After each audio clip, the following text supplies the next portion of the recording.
Praise the lord. ప్రార్థన చేసుకుందాం. ప్రేమానమ్మకమైన మా తండ్రి, కృపగలిగిన దేవా, పరిశుద్ధుడా, నీ పాదములకు స్తుతి స్తోత్రములు వందనాలు చెల్లిస్తున్నాం ప్రభా. మరి ఉదయకాలం నుంచి సాయంకాలం వరకు నీ రెక్కల సాత్న మమ్మల్ని మీరు భద్రపరిచి కాపాడినందుకు స్తోత్రములు.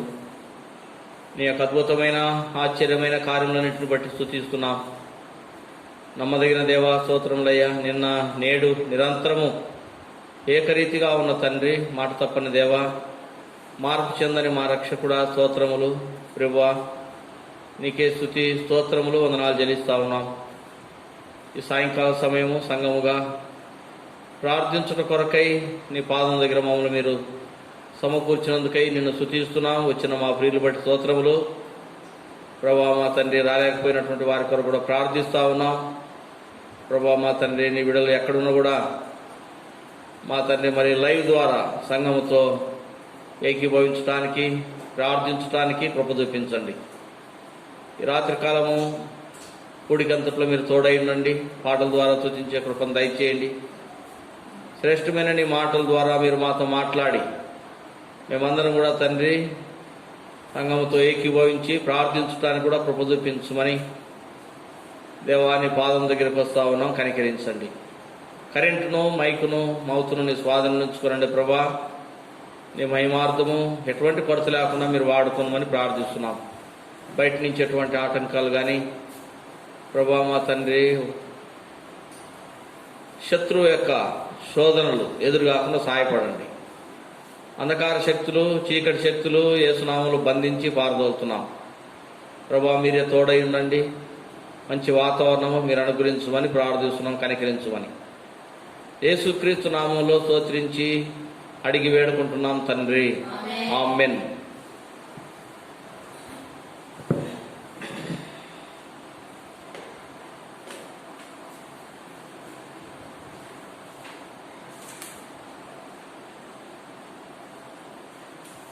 పాట సంఖ్య 54. సియల్ పాట పుస్తకంలో పాట సంఖ్య 54.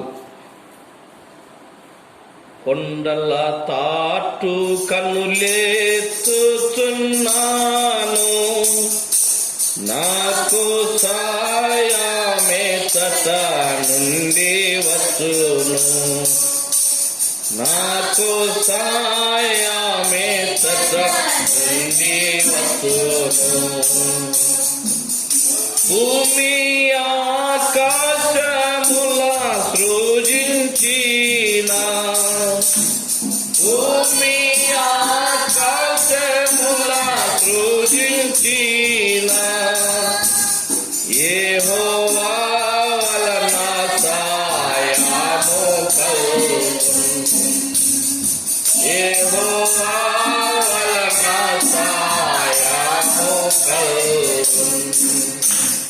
కొండల తాటు కన్నులెత్తుతున్నాను, నాకు సాయమేతట నుండి వచ్చును, నాకు సాయమేతట నుండి వచ్చును.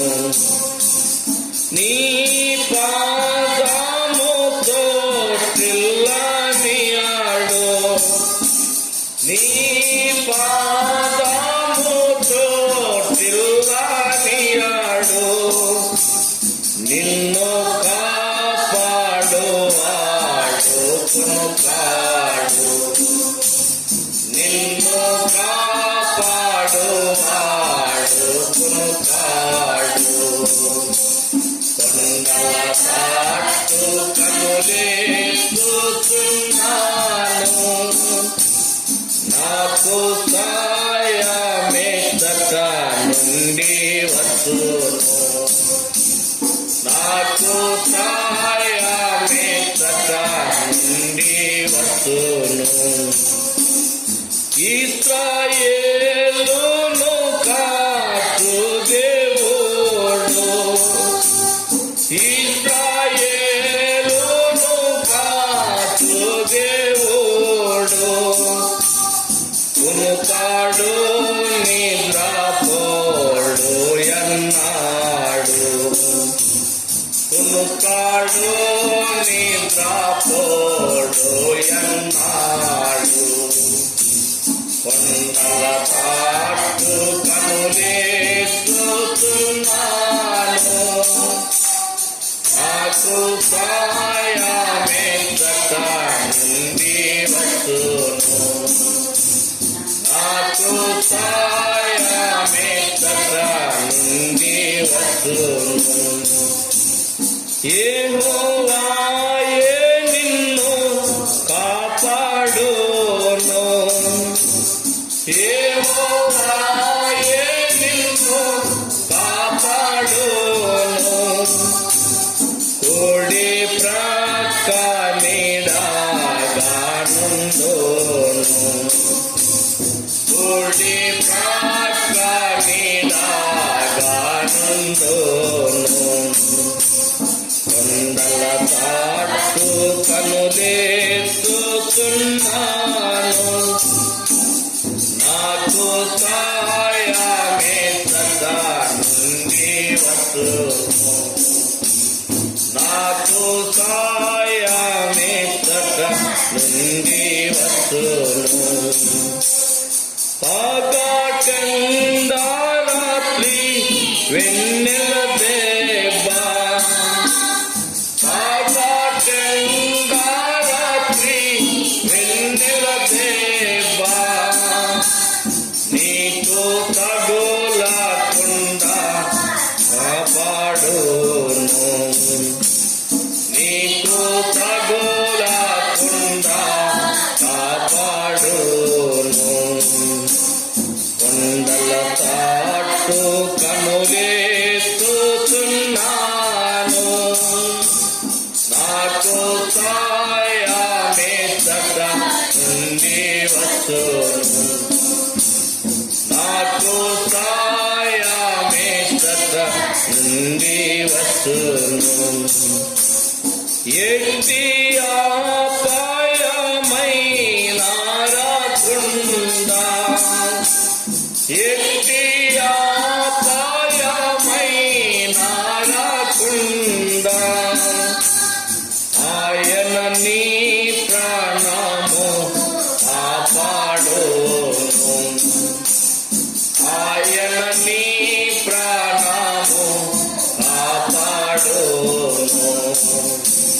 కొండల తాటు కనులేస్తున్నాను. నాకు సాయమెచ్చట నుండి వచ్చును. నాకు సాయమెచ్చట నుండి వచ్చును. ఇది మొదలుకొని నిత్యముని.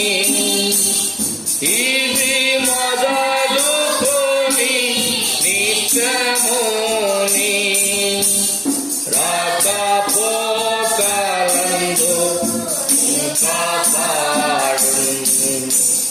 రాకపోకలందు నిన్ను కాపాడును. కొండల తాటు కనులేస్తున్నాను. నాకు సాయమెచ్చట నుండి వచ్చును.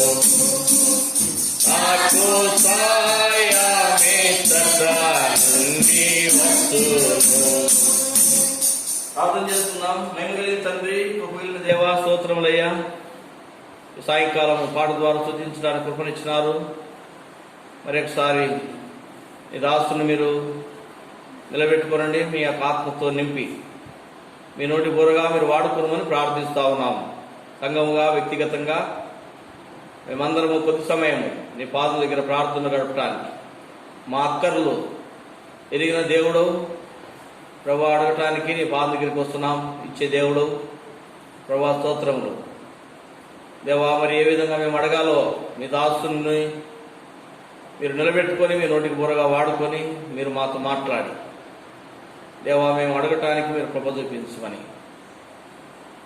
మంచి వాతావరణం ఇచ్చినారు. స్తోత్రములు. సమస్తమని స్వాధీనం ఉంచుకోండి. మీరే మీ దాసులు నిలబెట్టుకుని వాడుకుని మన యేసు క్రీస్తు నామములో స్తోత్రించి అడిగి వేడుకుంటున్నాం తండ్రి, ఆమేన్. పిల్లరా, ఈ రాత్రి కాలము ప్రార్థించుట కొరకై పరిశుద్ధ గ్రంథంలో కొన్ని మాటలు మనం చదువుకొని దేవుని వాక్యాన్ని మనం క్లుప్తంగా ధ్యానించుకుంటాం. ఎందుకంటే ఇప్పుడు మనం ప్రార్థించే సమయము, మరి ఎక్కువ సమయము మనము ప్రార్థనలో మనం గడుపుతాం. అందుకొరకై క్లుప్తంగా దేవుని వాక్యాన్ని మనం ధ్యానించుకుందాం. దావీదు రాసిన 55వ కీర్తన, దావీదు రాసిన 55వ కీర్తన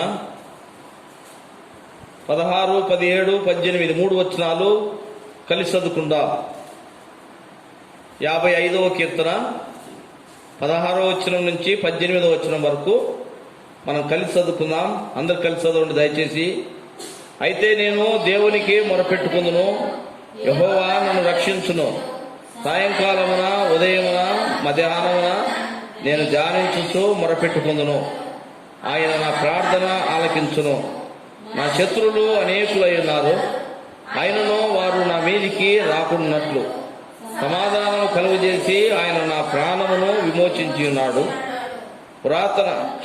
చాలు. దేవుడి యొక్క మాటల ద్వారా మనతో మాట్లాడును గాక. చదువుకున్నటువంటి భాగము ప్రియులారా, మరి దావీదు రాసినటువంటి కీర్తన. మరి దావీదు ప్రభు దగ్గర ప్రార్థన చేస్తా ఉన్నాడు కనుక తనకు వచ్చినటువంటి పరిస్థితులలో, శ్రమలలో దావీదు దేవుని వైపు చూస్తూ వచ్చినాడు. మన జీవితంలో మనము ఎటువంటి పరిస్థితులు మనకు ఎదురైనా కూడా మనకు సహాయం చేసే దేవుడు, మన తండ్రి మనకున్నాడు. కాబట్టి మనము ఎప్పుడు ప్రభు దగ్గర ప్రార్థన చేయాలి. దావీదు తన జీవితంలో మరి అనేకమైనటువంటి పరిస్థితులు తనకు ఎదురైతూ వచ్చినాయి. యుద్ధములు వచ్చినాయి, శ్రమలు వచ్చినాయి, లేక శత్రు చేతిలో తరంబడుతూ వచ్చినాడు. అన్ని పరిస్థితుల్లో కూడా దావీదు ఏం చేసినాడంటే దేవుని వైపు చూసినాడు. ఉదయము ఇక్కడ అంటున్నాడు కదా 17వ వచనంలో, సాయంకాలమున, ఉదయమున, మధ్యాహ్నమున నేను ధ్యానించుచు మొరపెట్టుకుంటానంటున్నాడు. కనుక దావీదు ధ్యానిస్తూ ఉన్నాడు. దేవుని మాటలు, దేవుని వాక్యమును ధ్యానిస్తున్నాడు. దేవుడు చేసినటువంటి పితరుల పట్ల చేసిన కార్యములు ఇవన్నీ కూడా దావీదు ఆయన యొక్క అద్భుతమైనటువంటి కార్యములను ధ్యానిస్తూ, లేక ప్రభువు ఎటువంటి గొప్ప కార్యములు చేస్తూ వచ్చినాడో తన జీవితంలో కూడా, ఎటువంటి పరిస్థితుల నుంచి దావీదును దేవుడు తప్పిస్తూ ఇంతవరకు భద్రపరిచినాడు, ఆ విషయాలన్నీ కూడా తను జ్ఞాపకం చేసుకుంటూ దేవుని వాక్యమును తను ధ్యానిస్తూ ఉన్నాడు. ఆయన మాట తప్పని దేవుడు, ఆయన వాగ్దానములు ఇచ్చి నెరవేర్చే దేవుడు. కాబట్టి ప్రియులారా, మన జీవితంలో మనం కూడా ఏం చేయాలంటే ప్రభు దగ్గర మనం ప్రార్థించాలి. ప్రభు మనల్ని కాపాడే దేవుడు అంటున్నాడు, కాపాడుతూ ఉన్నాడు. దావీదు అందుకే మరి ఇక్కడ అన్ని సమయంలో, అన్ని పరిస్థితులలో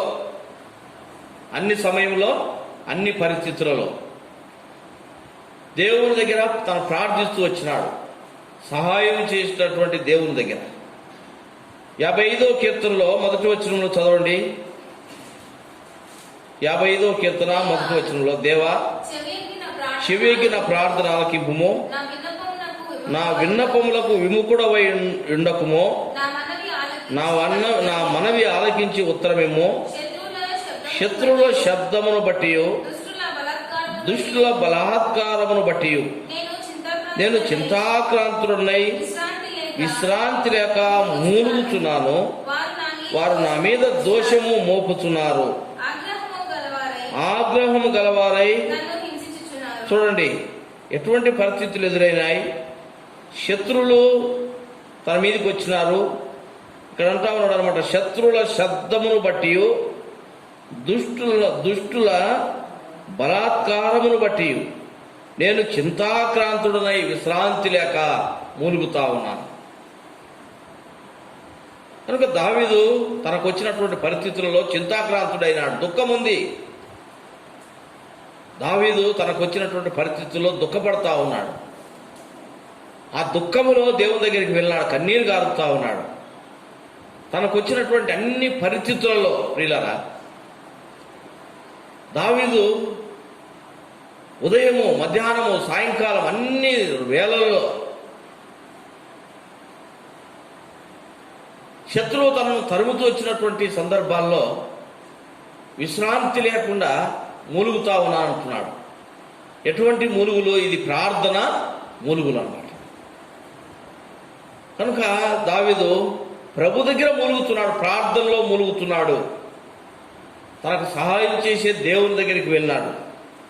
కాబట్టి మన జీవితంలో కూడా మనము ప్రభు దగ్గరికి వచ్చడం ద్వారా, లేక మన యొక్క ఎటువంటి పరిస్థితులు ఎదురైనా కూడా ఎప్పుడైతే మనము ప్రభు దగ్గర ప్రార్థిస్తామో ప్రియులారా, ఆయన మనకు సహాయం చేయగలిగినటువంటి దేవాతి దేవుడు.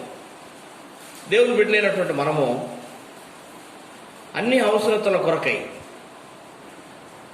లేక మన యొక్క ఆరోగ్యాల కొరకై, ఎటువంటి పరిస్థితులు ఉన్నా కూడా మనం చేయవలసింది ఏంటంటే, దావీదులాగా మనం ప్రార్థించినప్పుడు ప్రభు ద్వారా మనం సాయం పొందగలుగుతాం. 16వ వచనంలో అంటా ఉన్నాడు, అయితే నేను దేవునికి మొరపెట్టుకుందును, యెహోవా నన్ను రక్షించును, యెహోవా నన్ను రక్షించును. సాయంకాలమున, ఉదయమున, మధ్యాహ్నమున నేను ధ్యానించుచు మొరపెట్టుకొందును, ఆయన నా ప్రార్థన ఆలకించును. చూడండి, నా ప్రార్థన ఆయన ఆలకిస్తాడు అంటున్నాడు. ఎప్పుడైతే మనము అన్ని సమయంలో, అన్ని పరిస్థితులలో ప్రభు దగ్గర మొరపెడతామో పిల్లరా, దేవుడు మనకు సహాయం చేసి దేవుడు అంటున్నాడు. 18వ వచనం చూడండి, 18వ వచనం చూడండి. నా శత్రువులు అనేకులై ఉన్నారు, అయినను వారు నా మీదికి రాకుండానట్లు సమాధానం కలుగజేసి ఆయన నా ప్రాణమును విమోచించి ఉన్నాడు. కనుక దేవుడు ప్రాణమును విమోచించే దేవుడు. శత్రువులు మరి ఎంతమంది ఉన్నా కూడా పిల్లరా, ఇక్కడ అంటూ ఉన్నాడు అనమాట, నా శత్రువులు అనేకులై ఉన్నారు. దావీదు మీదకి వచ్చినటువంటి శత్రువులు అనేకులుగా వచ్చినారు. తన యొక్క కుమారుడు శత్రువుగా మార్చబడ్డాడు. తన యొక్క మరి రాజు, సౌలు రాజు, తన మామ శత్రువుగా మార్చబడ్డాడు. ఇంకా ఫిలిప్తీలు, ఇంకా ఆయా రాజ్యాలు ప్రేమైనటువంటి వాళ్ళరా, అయినా కూడా వారందరి చేతుల నుంచి కూడా నన్ను విడిపించగలిగినటువంటి దేవుడు. విశ్వాసం చేత దావీదు దేవుని దగ్గర ప్రార్థిస్తూ వచ్చినాడు. కాబట్టి ఈ యొక్క విశ్వాసము ప్రియులారా, తన యొక్క పరిస్థితులలో దావీదు ఏం చేసినాడంట? ప్రభు దగ్గర విశ్రాంతి లేకుండా మూలుగుతూ వచ్చినాడు. మొదటి 3 వచనాల్లో అక్కడ చదువుకున్నాము, 55వ కీర్తనలో.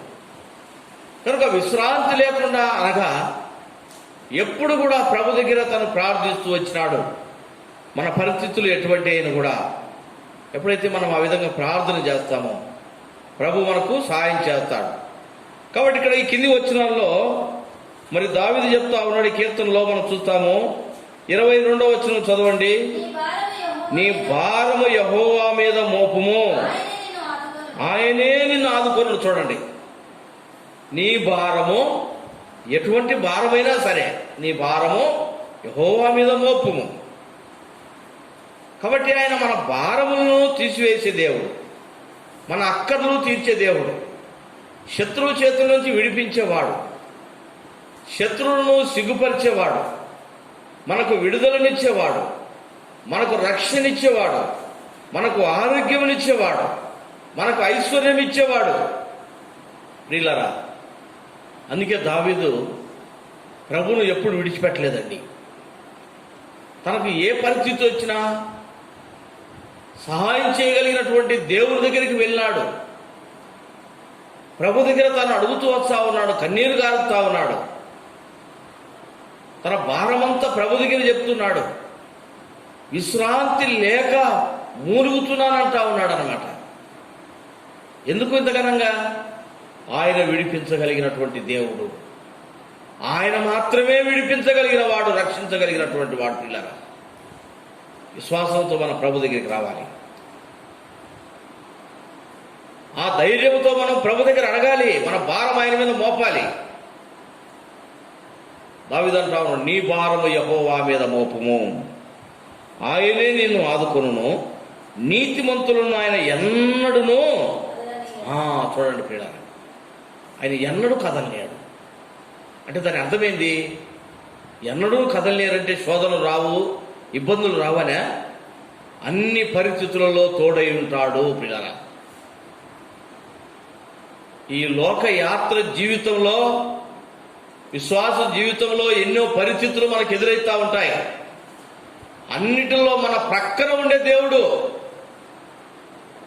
91వ కీర్తనలు అంటాడు అనమాట, 10,000 మంది వచ్చి పడినను. చూడండి, ఆ మాట జ్ఞాపకం చేసుకుంటాం. 91వ కీర్తనలో ఇలా మనం ఎంతో ధైర్యం కలిగిన వారమై మనం ఉండాలి అంటా ఉన్నాడు ఇక్కడ. 91వ కీర్తన 5వ వచనం నుంచి, రాత్రి వేళ కలుగు భయమునకైనను, పగటి వేళ ఎగురు బాణమునకైనను, చీకటిలో సంచరించు తెగులునకైనను, మధ్యాహ్నమందు పాడు చేయి రోగమునకైనను నీవు భయపడకుందువు. నీ ప్రక్కను 1000 మంది పడినను, నీ కుడి ప్రక్కను 10,000 మంది కూలినను. అబ్బా చూడండి, అపాయము నీ ఎద్దకు రాదు. ఎందుకంటే దేవుడు నీకు తోడుగా ఉంటాడు. నువ్వు ఆయన రెక్కల కింద ఉన్నావు, నిన్ను కప్పుతా ఉన్నాడు తన రెక్కలతోటి. ఆయన అపాయం ఉన్నాయి, అపాయం లేదని కాదు. అయితే అపాయములన్నిటిలో కూడా తప్పించగలిగినటువంటి దేవుడు నిన్ను నన్ను ఆయన. అందుకే దావీదు ప్రార్థన టైం ఎప్పుడంట, దావీదు యొక్క ప్రార్థన టైము విశ్రాంతి లేకుండా మూలుగుతూ ఉండటమే. ఒక సమయం లేదన్నమాట ప్రార్థన. ఎప్పుడు అవసరత వచ్చిందా వెళ్తూనే ఉన్నాడు దావీదు. ఉదయము, మధ్యాహ్నము, సాయంకాలం, రాత్రి వేళల్లో ప్రేమిన వాళ్ళారా, ఎటువంటి పరిస్థితులు వచ్చినా కూడా విశ్రాంతి లేక దావీదు దేవుని దగ్గర మూలుగుతా ఉన్నాడు. అందుకే చెప్తా ఉన్నాడు అనమాట ప్రభు ద్వారా. అటువంటి సహాయము పొందినవాడు కనుక దావీదు ఏమంటున్నాడంట, నీ భారము యెహోవా మీద మోపుము, ఆయన నిన్ను ఆదుకుంటాడు, నీతిమంతులను ఆయన ఎన్నడూ కూడా కదలనీయడు. మరి అక్కర్లు తీరుతూనే ఉంటాడు. దివారాత్రులు వారిని కాపాడటానికి ఆయన ఎదురు చూస్తా ఉన్నాడు పిల్లరా. కాబట్టి మన జీవితంలో మనం ఎటువంటి అక్కర కలిగి ఉంటా ఉన్నాము. అన్ని పరిస్థితుల్లో ప్రభు దగ్గర మనం ప్రార్థన చేయాలి. ప్రభు మనం సాయం చేస్తాడు. లూకాసు వార్త 11వ అధ్యాయంలో జ్ఞాపకం చేసుకుందాం. చూడండి, లూకాసు వార్త 11వ అధ్యాయం 9వ వచనం నుంచి చదవండి. మీరును అడుగుడి, వెదకుడి మీకు దొరుకును, తట్టుడి మీకు తీయబడును, అడుగు ప్రతి వానికి ఇవ్వబడును, వెదకువానికి దొరుకును, తట్టువానికి తీయబడునని పిల్లల దేవుడు చెప్తున్నాడు. మీతో చెప్తా ఉన్నాను, మీరు అడగండి, మీకు ఏది కావాలో నేను ఇస్తాను ప్రభు అంటా ఉన్నాడు. అడుగువానికి ఇవ్వబడుతుంది. నీకు ఏది అక్కరో, నువ్వు నీతిమంతుడుగా మార్చబడ్డావా, ఆయన కుమారుడు కుమార్తెగా మార్చబడ్డావా, నీ అక్కర తీర్చడానికి నీ తండ్రి మన తండ్రి అయినటువంటి దేవుడు ఆయన సిద్ధంగా ఉన్నాడు, ఎదురు చూస్తా ఉన్నాడు. మనం అడగటమే, మనం అడిగిన వెంటనే ఇవ్వటానికి ఆయన సిద్ధంగా ఉన్నాడు పిల్లగా. అయితే ఎప్పుడు ఏది అవసరమో అది ఇస్తాడు మనకు. కనుక ప్రభు దగ్గర నుంచి వచ్చే సహాయము లేకపోతే జవాబు కొన్ని పరిస్థితులలో త్వరగా అందుతుంది, కొన్ని పరిస్థితుల్లో ఆలస్యంగా అందుతుంది. మనకు అప్పటికప్పటికి అవసరమైనదైతే అప్పటికప్పుడు ఇస్తాడు దేవుడు. అప్పుడు అవసరం కాకుండా ఉన్నదైతే ఆలస్యంగానే ఇస్తాడు అనమాట. అయితే మనం అయితే అడగటం ఆపకూడదు. దావీదు ప్రభు దగ్గర నుంచి సహాయం అందు వరకు దివారాత్రులను తాను దేవుని దగ్గర మొరపెడుతూ వచ్చినాడు ప్రియులారా. ప్రభు అంటా ఉన్నాడు, అడుగుడి మీకు ఇవ్వబడుతుంది, మీరును అడుగుడి మీకు ఇవ్వబడును, వెదకుడి మీకు దొరుకును, తట్టుడి మీకు తీయబడును, అడుగు ప్రతివానికి ఇయ్యబడును, వెదకువానికి దొరుకును, తట్టువానికి తీయబడునని మీతో చెప్పుచున్నాను. మీలో తండ్రి అయిన వాడు తన కుమారుడు చేపను అడిగితే చేపకు ప్రతిగా పామునిచ్చునా? గుడ్డును అడిగితే తేలునిచ్చునా? కాబట్టి మీరు చెడ్డవారయ్యండి మీ పిల్లలకు మంచి ఈవులను ఎరిగి ఉండగా పరలోకమందున్న మీ తండ్రి తన్ను అడుగు వారికి పరిశుద్ధాత్మను. కనుక ప్రియులారా, మనకు కావాల్సింది ఏంటంటే దేవుని యొక్క ఆత్మ మనకు కావాలి. దేవుని యొక్క ఆత్మ మనలో ఉంటే సాతాను వాడు దూరం అయిపోతాడు. చాలా వరకు మనం ఏం అడుగుతూ ఉంటామంటే లోక సంబంధించినే అడుగుతూ ఉంటాం ఎక్కువ. దేవుని యొక్క ఆత్మ మనం కలిగి ఉన్నట్టు కొరకై ప్రభు దగ్గర అడుగుతూ రావాలి ప్రియులారా. దేవుని యొక్క ఆత్మ మనలో ఉంటే సాతాను వారి మీద మనం జయం పొందగలుగుతాం. ఏదైతే అడుగుతున్నామో అది దేవుడు ఇవ్వటానికి ఆయన సిద్ధంగా ఉన్నాడు. మన భారం ఆయన మీద మోపాలి. మన అక్కలు తీర్చినటువంటి దేవుడు ఆయన. ఎఫెసీయులకు రాసిన పత్రిక 6వ అధ్యాయము, ఎఫెసీయులకు రాసిన పత్రిక 6వ అధ్యాయం 18వ వచనం చదవండి. ఆత్మ వలన ప్రతి సమయమందును ప్రతి విధమైన ప్రార్థనను విజ్ఞాపనములను చేయించు ఆ విషయమై సమస్త పరిశుద్ధుల నిమిత్తమును పూర్ణమైన పట్టుదలతో విజ్ఞాపనము చేయొచ్చు. ఇలా మనం ఎట్లా ఉండాలి? మెలకువగా ఉండాలి. విజ్ఞాపన చేస్తున్నాం. ఎట్లా అండి? పూర్ణమైనటువంటి పట్టుదల కలిగి ఉండాలి. మనం పట్టుదల కలిగి మనం ప్రార్థన చేసే వారమై ఉండాలి పిల్లలు. ఆత్మ విషయమై కనుక ఇక్కడ చూస్తా ఉన్నాం. ఆత్మ వలన ప్రతి సమయమందును ప్రతి విధమైన ప్రార్థన విజ్ఞాపనలు చేయొచ్చు. ఆ విషయమై సమస్త పరిశుద్ధుల నిమిత్తము పూర్ణమైన పట్టుదలతో విజ్ఞాపన చేయొచ్చు. మెలకువగా ఉండాలి. కనుక ఆత్మ వలన మనం ప్రార్థన చేయగలుగుతాం. దేవుని ఆత్మ లేకపోతే ప్రార్థన చేయలేము. అందుకే ప్రభు ఏమంటున్నాడంట, లూకాసు వార్త 11వ అధ్యాయంలో మనం చదువుకున్నాం కదా, తండ్రిని అడిగే వారికి పరిశుద్ధాత్మను ఆయన కుమ్మరిస్తాడు. తండ్రి యొక్క ఆత్మను, పరిశుద్ధాత్మను మీ మీదకి పంపుతాడు. లేక తను అడుగు వారికి తన యొక్క ఆత్మను ఆయన ఇస్తాడు. ఆత్మ ఎప్పుడైతే మనలో ఉంటుందో, దేవుని యొక్క ఆత్మ ఎప్పుడైతే మనలో ఉంటుందో ప్రియులారా, మనము యేసుక్రీస్తు ప్రభువారి లోకములో ఉన్నప్పుడు తండ్రి దగ్గర ఏ విధంగా అయితే అడుగుతూ వచ్చినాడో ఆ విధంగా మనం అడగలుగుతాం, ప్రభు దగ్గర పొందగలుగుతాం అన్నమాట.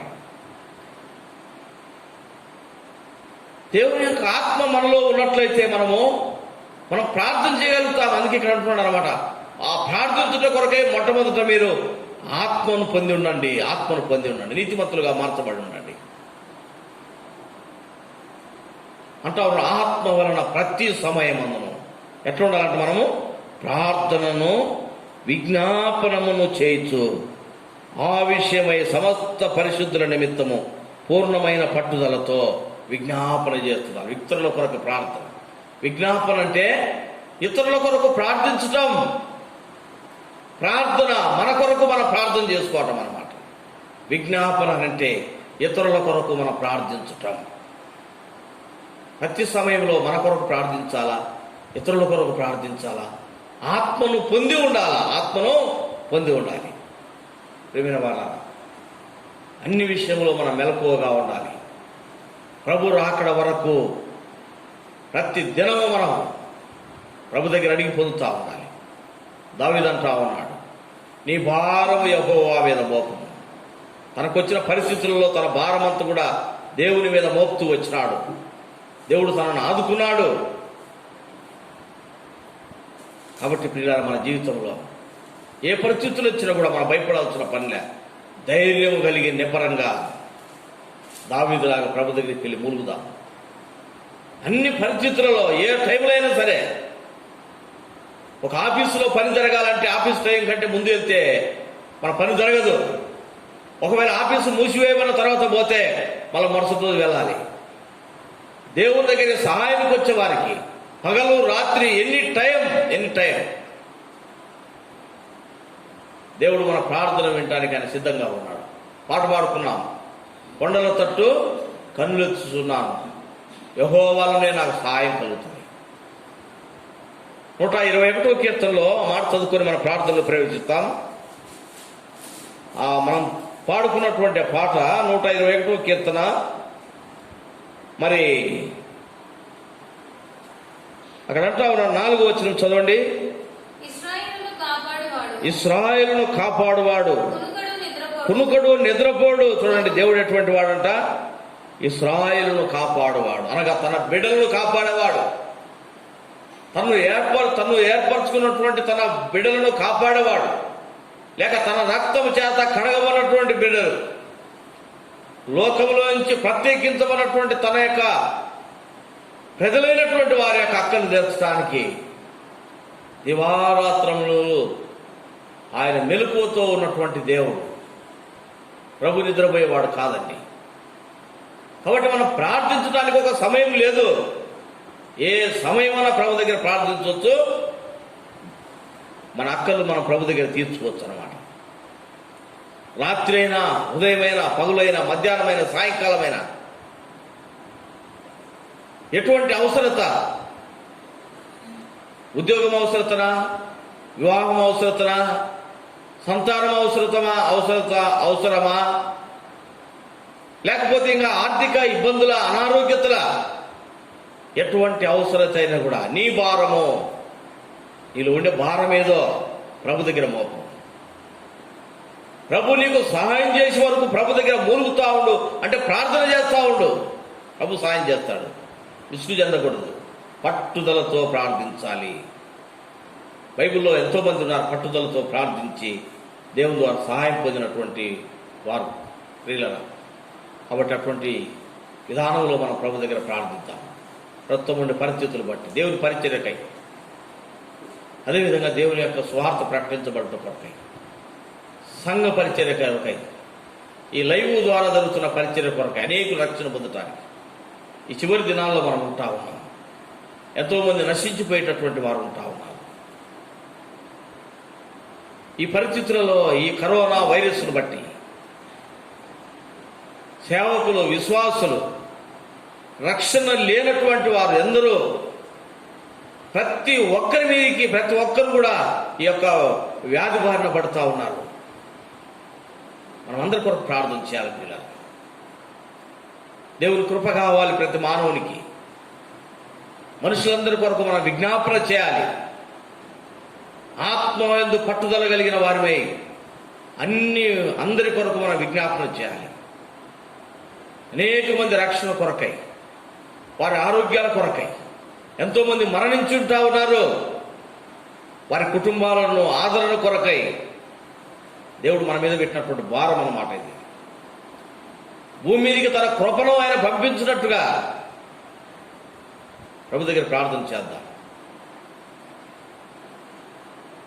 అన్ని పరిస్థితుల కొరకై ప్రభు దగ్గర సంఘముగా మనం ప్రార్థన చేద్దాం. ఒకరి తర్వాత ఒకరు క్లుప్తంగా. దయచేసి రాలేకున్నటువంటి వారు జూమ్లో జాయిన్ కాండి. మీరు ఇప్పుడు జాయిన్ అయ్యి సంఘంతో కలిసి ప్రార్థన చేయండి. దేవుడు కొన్ని మాటలు దీవించును గాక. ప్రార్థన గడుపుతాం కొద్ది సమయం.